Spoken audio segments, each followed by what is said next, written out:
नमस्ते, मी विक्रम खोपडे।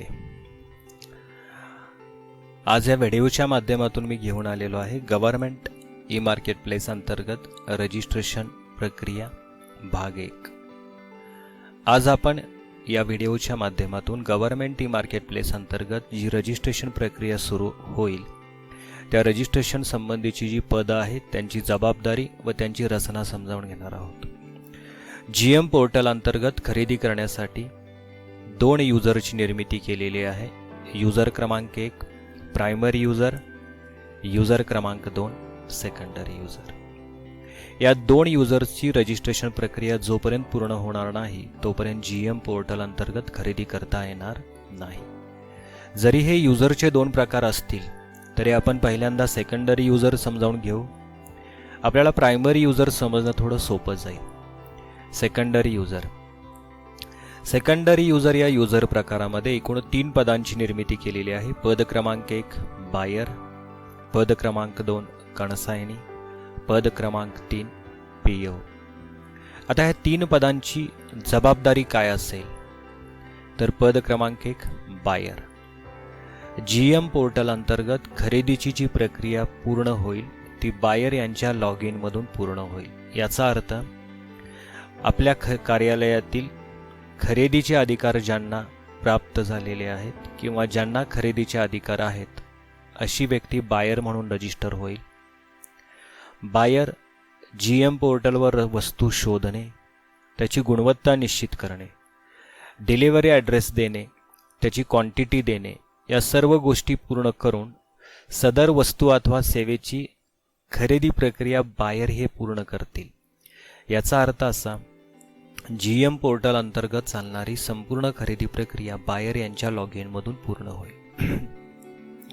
पद क्रमांक 2 कन्सायनी, बायर यांनी मागवलेली वस्तू कार्यालयात आल्यानंतर ती ताब्यात घेण्याची जबाबदारी कन्सायनी यांची असेल, ज्याला जीएम पोर्टलमध्ये रिसीव असं म्हटलं जातं। जीएम पोर्टल अंतर्गत खरेदी केलेली वस्तू कार्यालयात आल्यानंतर ज्या वेळेस तुम्ही ती रिसीव कराल त्यावेळेस तिथून पुढं आपल्या हातात शासनानं आपल्याला 10 दिवसांचा कालावधी दिलेला आहे। तो कालावधी कशासाठी तर संबंधित वस्तू कार्यालयाला प्राप्त झाल्यानंतर ती योग्य आहे का हे तपासणे, जर ती योग्य आहे असेल तर ती ॲक्सेप्ट करणे अथवा रिजेक्ट करणे ही जबाबदारी कन्सायनी यांची असेल। योग्य असेल या शब्दाचा अर्थ असा बायर यांनी मागवलेली वस्तू तीच आली का, जशी गुणवत्ता त्यांनी निश्चित केलेली त्याच गुणवत्तेनुसार आली का व आलेली वस्तू सुस्थितीत आहे का या सर्व बाबी तपासून बघण्याची जबाबदारी कन्सायनी यांची असेल। जर वस्तू योग्य पद्धतीनं असेल तर ती कंपल्सरी ॲक्सेप्ट करावी लागेल, अदरवाईज ती वस्तू रिजेक्ट करावी लागेल। वस्तू ॲक्सेप्ट अथवा रिजेक्ट करत असताना वस्तू रिजेक्ट करताना त्याचं सबळ कारण द्यावं लागेल। कोणत्याही कारणाशिवाय वस्तू रिजेक्ट करता येणार नाही। हे कारण देताना मला वस्तू आवडली नाही, आम्हाला ती योग्य वाटली नाही अशी कारणं देऊ नयेत, कारण खरेदी अधिकारी बायर यांना वस्तू खरेदी करताना ती कशी हवी ती कशी असावी याचं पूर्ण स्वातंत्र्य प्रदान केलेलं आहे। त्यामुळं तुम्हाला वस्तू कशी हवी याची गुणवत्ता ही खरेदी करतानाच निश्चित करणं आवश्यक राहील। जर ती वस्तू बायरने जशी मागवली तशी आली असेल तर ती कंपल्सरी ॲक्सेप्ट करावीच लागेल। ॲक्सेप्ट केलेल्या वस्तूचं क्रॅक या ऑप्शनचा उपयोग करून बिल जनरेट करणं ही जबाबदारी देखील कन्सायनी यांची असेल। म्हणजे कन्सायनीच्या 3 जबाबदारी आहेत। Number 1 receive, number 2 accept, number 3 reject आणि नंबर 4 क्रॅक या ऑप्शनचा वापर करून त्याचं बिल तयार करणे। आता राहिला रोल पीओचा। पीओ जीएम पोर्टल अंतर्गत खरेदी करत असताना ॲडव्हान्स पेमेंट कोणत्याही खरेदीचं होत नाही। याचा अर्थ जीएम पोर्टल अंतर्गत ज्या वस्तू आपण खरेदी करतो त्याची किंमत आपल्याला खरेदी करताना समजते, परंतु त्या वस्तूचं पेमेंट ॲडव्हान्स का करता येत नाही तर जोपर्यंत वस्तू ॲक्सेप्ट होत नाही तोपर्यंत त्या वस्तूचं बिल तयार होत नाही जोपर्यंत बिल तयार होणार नाही तोपर्यंत त्याचं पेमेंट अदा करता येणार नाही। याचा अर्थ पीओचा रोल सुरू कधी होतो, तर बायरनी मागवलेली वस्तू कन्सायनीने ॲक्सेप्ट केल्यानंतर त्याचं बिल तयार होईल आणि मग पीओ यांचा रोल सुरू होईल। पीओ यांचा रोल काय असेल? पहिली महत्त्वाची गोष्ट अशी, जेम पोर्टल अंतर्गत कोणतंही पेमेंट ऑनलाईन होत नाही किंवा जेमच्या वेबसाईटच्या माध्यमातून होत नाही। जीएम पोर्टल अंतर्गत जी खरेदी केली जाते त्या खरेदीचं पेमेंट हे आपल्या कार्यालयाच्या विहित पद्धतीनुसारच होणार आहे। म्हणजे ती विहित पद्धत तुम्हाला शासनाने जी घालून दिलेली आहे ती कोणतीही असेल, नेट बँकिंग असेल, जेम पूल अकाउंट असेल, RTGS, NEFT, PFMS, cheque, DD, निश्चित असं नाही सांगता येणार, पण तुमच्या कार्यालयानं पेमेंट संदर्भात जी काही पद्धत अवलंबली असेल त्या पद्धतीनं पहिल्यांदा तुम्हाला पेमेंट अदा करावं लागेल तुमच्या नियमित पद्धतीनं। पेमेंट अदा केल्यानंतर पीओचा रोल सुरू होतो। म्हणजे पीओ नक्की काय करतील, तर पीओ जेम पोर्टलच्या माध्यमातून पेमेंटची प्रक्रिया पूर्ण करणार नाहीत, तर पीओ जेम पोर्टलच्या माध्यमातून अदा केलेल्या पेमेंटची नोंद करण्याची प्रक्रिया पूर्ण करतील। म्हणजे पीओ यांचा रोल पेमेंट अदा करणं हा ऑफलाईन झाला, पण जेमच्या बाबत बोलायचं झालं तर अदा केलेल्या पेमेंटच्या नोंदी म्हणजे काय, तर सदरचं पेमेंट कोणत्या माध्यमातून केलं, त्या माध्यमाचा ट्रान्झॅक्शन ID काय असेल आणि सदरचं पेमेंट किती तारखेला केलं, ही जबाबदारी पीओ यांना पूर्ण करावी लागेल। आता हे जी 3 पदं आहेत, या 3 पदांचा महत्त्वाचा नियम काय, तर या तिघांनाही स्वतःचं रजिस्ट्रेशन स्वतः करता येत नाही। या तिघांचंही रजिस्ट्रेशन प्रायमरी युजर यांनी करणं आवश्यक आहे। याचा अर्थ काय, की जोपर्यंत प्रायमरी युजर यांचं रजिस्ट्रेशन होत नाही तोपर्यंत सेकंडरी युजर यांचं रजिस्ट्रेशन होणार नाही, कारण सेकंडरी युजर यांचं रजिस्ट्रेशन आणि त्यांचे युजर ID तयार करण्याची संपूर्ण प्रक्रिया ही प्रायमरी युजर यांच्या लॉग इनमधून पूर्ण होते। आता युजर ID जरी प्रायमरी युजर यांनी दिले तरी त्याचे पासवर्ड मात्र प्रायमरी युजर देणार नाहीत। ज्या वेळेस सेकंडरी युजर यांचे युजर क्रिएट होतील त्यावेळेस त्यांच्या स्वतःच्या मेल ID वरती युजर ॲक्टिवेशनची एक लिंक येईल। त्या लिंकच्या माध्यमातून सेकंडरी युजर यांनी स्वतःचं अकाउंट ॲक्टिवेट करायचं आहे, ज्या ॲक्टिवेशनच्या वेळी आपल्याला आपले पासवर्ड तयार करता येतील। परंतु या संपूर्ण प्रक्रियेमध्ये प्रायमरी युजर यांची जबाबदारी महत्त्वाची राहील। आता या संपूर्ण पदांचा जर अभ्यास केला तर एक गोष्ट लक्षात येते, जीएम पोर्टल अंतर्गत प्रायमरी युजर आणि सेकंडरी युजर याच्यामध्ये एकूण 4 पदं आहेत। पद क्रमांक 1 प्रायमरी युजर, पद क्रमांक 2 बायर, पद क्रमांक 3 कणसायनी आणि पद क्रमांक 4 पीओ। याचा अर्थ इथं 4 स्वतंत्र व्यक्तींची आवश्यकता आहे का, तर याचं उत्तर नाही। तुमच्या कार्यालयामध्ये या 4ही पदांसाठी स्वतंत्र व्यक्तींची नेमणूक असेल तर या 4ही पदावरती स्वतंत्र व्यक्ती काम करू शकतात, परंतु तुमच्या कार्यालयामध्ये कन्सायनी या पदासाठी स्वतंत्र व्यक्ती कुणी कार्यरत नसेल तर कन्सायनी हे पद बायर किंवा प्रायमरी यांना प्रदान करता येतं।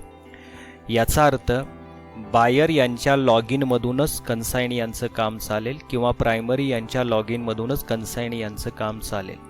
म्हणजे इथं एकूण 4 पदं जरी असतील तरीही 3 व्यक्तींच्यावर या 4ही पदांचं काम चालू शकतं।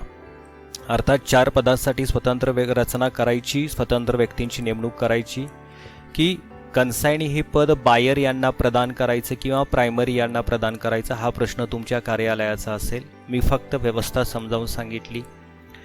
आता या संपूर्ण रजिस्ट्रेशन प्रक्रियेसाठी आवश्यक असणाऱ्या बाबी काय आहेत, तर सर्वांचं आधार नंबर असणं आवश्यक आहे। म्हणजे प्रत्येकाचा स्वतःचा आधार नंबर असावा, आधारशी लिंक असलेला मोबाईल नंबर असणे महत्त्वाचं। म्हणजे तुमचं आधार आणि तुमचा मोबाईल नंबर लिंक असणं आवश्यक। आधार आणि आधार मोबाईल जर लिंक नसेल तर रजिस्ट्रेशन प्रक्रिया पुढे जात नाही। तिसरी गोष्ट काय, तर तुमच्याकडं स्वतःचा @gov किंवा @NICचा मेल आय डी असणं आवश्यक. प्रायमरी युजर यांना GOV किंवा NICचा मेल आय डी बंधनकारक आहे. तो सेकंडरी युजर यांच्याकडे असेल तर खूप छान, नसेल तर तो रजिस्टर करून घ्यावा लागेल. किंवा त्याला दुसरी एक व्यवस्था आहे, सेकंडरी युजर यांचं रजिस्ट्रेशन करताना जर गव्हर्नमेंट मेल आय डी नसेल तर त्यांना जेम बायरचा मेल आय डी काढता येतो. जेम बायरच्या मेल आय डीच्या माध्यमातून देखील GM पोर्टलवर रजिस्ट्रेशन करता येतं. परंतु प्रायमरी यांच्याकडं GOV किंवा NIC हा मेल आय डी असणं आवश्यक राहील. आता या संपूर्ण प्रक्रियेमध्ये प्रायमरी युजर आणि सेकंडरी युजर यांचं रजिस्ट्रेशन करताना रजिस्ट्रेशन ज्या वेळेला आपण करू त्यावेळेला युजर क्रिएट कसे करावेत. पहिली गोष्ट, GM पोर्टल अंतर्गत रजिस्ट्रेशन करत असताना जे मेल आय डी वापरणार आहोत ते स्वतःचे असावेत, ते कार्यालयाचे नसावेत. भले ते प्रायमरी युजर असतील किंवा सेकंडरी युजर असतील. आता बऱ्याच जणांचा प्रश्न असाही आलेला होता की वैयक्तिक मेल आय डी वापरायचा का. तर याचं उत्तर असं आहे, आपल्याला शासकीय मेल आय डी जे शासनानं प्रदान केलेले आहेत ते शासकीय कामकाजासाठीच केलेले आहेत, त्यामुळं त्याचा वापर इथं करणं अनिवार्य आहे. दुसरी गोष्ट अशी, प्रायमरी युजर यांचं रजिस्ट्रेशन करताना त्यांचा GM पोर्टल अंतर्गत जो युजर आय डी येईल तो वैयक्तिक नावाने करू नये, तो कार्यालयाच्या किंवा पदाच्या नावे असावा, जो युजर आय डी भविष्यामध्ये बदलणार नाही. आता प्रश्न असा येईल, प्रायमरी युजर यांचं रजिस्ट्रेशन करताना आधार नंबर त्यांचाच वापरला, आधार लिंक मोबाईल नंबरही त्यांचाच वापरला, त्याच्यानंतर मेल आय डी देखील त्यांचा वैयक्तिक वापरला. मग प्रश्न असा येतो की बदली झाल्यानंतर काय करायचं. तर त्याचं उत्तर असं आहे, ज्या वेळेस प्रायमरी युजर यांची बदली होईल त्यावेळेस प्रायमरी युजरनी स्वतःच्या लॉग इनमधून डिॲक्टिवेट अकाउंट नावाचा जो पर्याय आहे त्या पर्यायाचा वापर करून स्वतःचं अकाउंट डिॲक्टिवेट करावं. अकाउंट डिॲक्टिवेट करत असताना तुमच्या जागी नवीन नेमणूक झालेल्या प्रायमरी युजर यांचा शासकीय मेल आय डी देणं बंधनकारक राहील. ज्या वेळेस तुम्ही अकाउंट डिॲक्टिवेट करताय त्यावेळेस ते अकाउंट वास्तविक डिॲक्टिवेट होत नाही, तर ते नवीन युजरच्या नावे हस्तांतरित होतं. म्हणजे आपण जो नवीन युजर आय डी देऊ त्यांच्या नावे तो हस्तांतरित होतो. त्याच्यानंतर आपण आधार नंबर आणि मोबाईल नंबर देऊन त्या अकाउंटच्या डिटेल्स चेंज करता येतात. राहिला प्रश्न सेकंडरीचा. सेकंडरीची मात्र प्रक्रिया तशी नाही. सेकंडरी युजर यांची जर बदली झाली, म्हणजे बायर, कन्सायनी किंवा PO यांची जर बदली झाली तर त्यांचं अकाउंट प्रायमरी युजर यांच्या लॉग इनमधून डिॲक्टिवेट होतं. याचा अर्थ असा, सेकंडरी युजर यांचं रजिस्ट्रेशन करताना आधार नंबरही त्यांचाच राहील, मोबाईल नंबर पण त्यांचाच राहील, शासकीय मेल आय डीही त्यांचा स्वतःचाच राहील, परंतु त्यांचे युजर आय डी पण त्यांचे स्वतःचे राहतील. म्हणजे प्रायमरीच्या बाबत मी असं सांगितलं की प्रायमरीचा लॉग इन आय डी हा कार्यालयाचा किंवा पदाचा असावा, परंतु सेकंडरीचा युजर आय डी हा स्वतःच्या नावे असावा. असं का? तर प्रायमरी युजर यांची बदली झाल्यानंतर ते नवीन युजर आय डी देतील, नवीन मेल आय डी देतील आणि स्वतःचं अकाउंट डिॲक्टिवेट करतील. पण सेकंडरी युजर यांची जर बदली झाली आणि त्यांना त्या पदावरून मुक्त करायचं असेल तर प्रायमरी युजर त्यांना डिॲक्टिवेट करतील आणि तेच बायर जर दुसऱ्या कार्यालयात रजिस्टर होणार असतील तर त्याच लॉग इन आय डीनं ते दुसरीकडं रजिस्टर होऊन ॲक्टिव्ह होऊ शकतात. आता ही संपूर्ण रचना करत असताना मी तुम्हाला पदांची जबाबदारी समजावून सांगितली, पण ज्या वेळेस आपण खऱ्या अर्थानं GM पोर्टलवर रजिस्ट्रेशन करायला जाऊ त्यावेळेस त्याचा क्रम काय असेल. तर तुम्ही डायरेक्टली प्रायमरी युजर रजिस्टर कराल का? तर याचं उत्तर आहे नाही. रजिस्ट्रेशनचा क्रम थोडा वेगळा असेल. GM पोर्टलमध्ये रजिस्ट्रेशन करत असताना पहिल्यांदा तुमच्या कार्यालयाचं रजिस्ट्रेशन होईल, ज्या प्रक्रियेला GM पोर्टलमध्ये ऑर्गनायझेशन रजिस्ट्रेशन असं म्हणतात. दुसरा टप्पा, ऑर्गनायझेशन रजिस्ट्रेशन झाल्यानंतर आपल्या कार्यालय प्रमुखांचं प्रायमरी युजर म्हणून रजिस्ट्रेशन होईल. आता प्रायमरी युजर यांचं रजिस्ट्रेशन झाल्यानंतर लगेच सेकंडरी युजर रजिस्ट्रेशन प्रक्रिया नाही सुरू होणार. तर प्रायमरी युजर आपल्या कार्यालयाअंतर्गत असणारा प्रत्येक खरेदी विभाग डिव्हिजन म्हणून रजिस्टर करतील आणि मग प्रत्येक डिव्हिजन अंतर्गत स्वतंत्र बायर, स्वतंत्र कन्सायनी आणि स्वतंत्र PO रजिस्टर होईल. याचा अर्थ काय? एक छोटंसं उदाहरण देईन, तुमच्या लक्षात येईल शृंखला नक्की काय आहे. मला जिल्हा परिषद कार्यालयाचं GM पोर्टलवर रजिस्टर करायचं असेल तर मी काय करेन? तर मी पहिल्यांदा जिल्हा परिषद रजिस्टर करेन. त्यानंतर जिल्हा परिषदेच्या CO सरांचं प्रायमरी युजर म्हणून मी रजिस्ट्रेशन करेन. आता या ठिकाणी एक महत्त्वाची सूचना, ऑर्गनायझेशन रजिस्ट्रेशनचं ॲप्लिकेशन केल्यानंतर जर रजिस्ट्रेशन मिळण्यासाठी थोडा वेळ लागत असेल तर तुमची रजिस्ट्रेशन प्रक्रिया थांबवू नका. तुम्ही प्रायमरी युजर यांचं रजिस्ट्रेशन ऑर्गनायझेशन शिवाय करू शकता. भविष्यामध्ये ऑर्गनायझेशन रजिस्टर करून मिळाल्यानंतर ती ऑर्गनायझेशन किंवा तुमची संस्था प्रायमरी युजर यांच्या अकाउंटमधून ॲड करता येते. म्हणजे याचा अर्थ ती रजिस्टर झालेली संस्था लिंक करता येते. एक उदाहरण परत रिपीट करतो. जिल्हा परिषद ही ऑर्गनायझेशन आहे. माननीय CO सरांचं रजिस्ट्रेशन मी प्रायमरी युजर म्हणून करेन. आता जिल्हा परिषदेमध्ये खरेदी कोण करेल? तर जिल्हा परिषदेमध्ये खरेदी करणारे स्वतंत्र विभाग आहेत. म्हणजे आरोग्य विभाग, ग्रामविकास विभाग, बांधकाम विभाग, असे स्वतंत्र विभाग आहेत. आता हे विभाग म्हणजेच जिल्हा परिषदच्या डिव्हिजन आहेत. तर समजा एक उदाहरण म्हणून बोलेन मी, जिल्हा परिषद अंतर्गत समजा 16 विभाग आहेत, तर एक प्रायमरी युजर 16 डिव्हिजन तयार करतील. 16 डिव्हिजनचे 16 बायर रजिस्टर करावे लागतील. कदाचित बायर आणि कन्सायनी एकच असतील तर 16 बायर प्लस कन्सायनी रजिस्टर होतील. आता राहतो प्रश्न POंचा. POंच्या बाबत मात्र काय होतं बघा, प्रत्येक विभागाचे अकाउंट ऑफिसर स्वतंत्र असतील तर तुम्हाला PO हे पद प्रत्येक विभागासाठी स्वतंत्र रजिस्टर करता येतं, किंवा तुमच्या संपूर्ण व्यवस्थेसाठी एकच अकाउंट ऑफिसर असतील तर एकच PO रजिस्टर करून ते सर्व डिव्हिजनसाठी वर्क होऊ शकतात. याचा अर्थ एका जिल्हा परिषद अंतर्गत एक प्रायमरी, 16 सेकंडरीमधले बायर प्लस कन्सायनी आणि संपूर्ण व्यवस्थेसाठी एक PO रजिस्टर करून पण ही खरेदी प्रक्रिया पूर्ण करता येते. खरं तर मी तुम्हाला ही जी व्यवस्था समजावून सांगितली हे उदाहरण होतं. ही अशीच असेल का? तर याचं उत्तर आहे निश्चित मी सांगू शकत नाही. याचा एक स्वतंत्र व्हिडिओ बनवेन मी एक उदाहरण म्हणून तुम्हाला एक रचना मांडलेली आहे.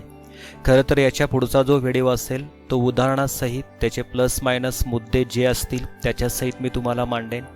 मला फक्त या व्हिडिओच्या माध्यमातून पदांची निर्मिती, त्यांची जबाबदारी आणि रजिस्ट्रेशनची रचना समजावून सांगायची होती. सर्वांचा परत एकदा आभारी आहे. खरंच ही कन्सेप्ट तुम्हाला आवडली असेल, ही माहिती खरंच आवडली असेल आणि हा उपक्रमही खरंच आवडला असेल तर कृपया ही माहिती इतरांच्यापर्यंत शेअर करा. खरं तर माझ्याकडं जे आहे ते तुमच्यापर्यंत पोहोचवण्यासाठी मी यूट्यूबचं माध्यम शोधलेलं आहे, पण तुमच्यापर्यंत जे पोचलं ते इतरांच्यापर्यंत पोहोचवण्यासाठी कृपया शेअर बटनचा वापर करून ही माहिती शेअर करा. खरंच तुम्हाला वाटत असेल तर हे चॅनेल सबस्क्राईब करा. माझ्या नवनवीन व्हिडिओंची सूचना येण्यासाठी बेल आयकन प्रेस करा आणि तुम्हाला योग्य वाटलं तर कृपया लाईक करा. सर्वांना परत एकदा आदरपूर्वक नमस्कार. सर्वांचा धन्यवाद.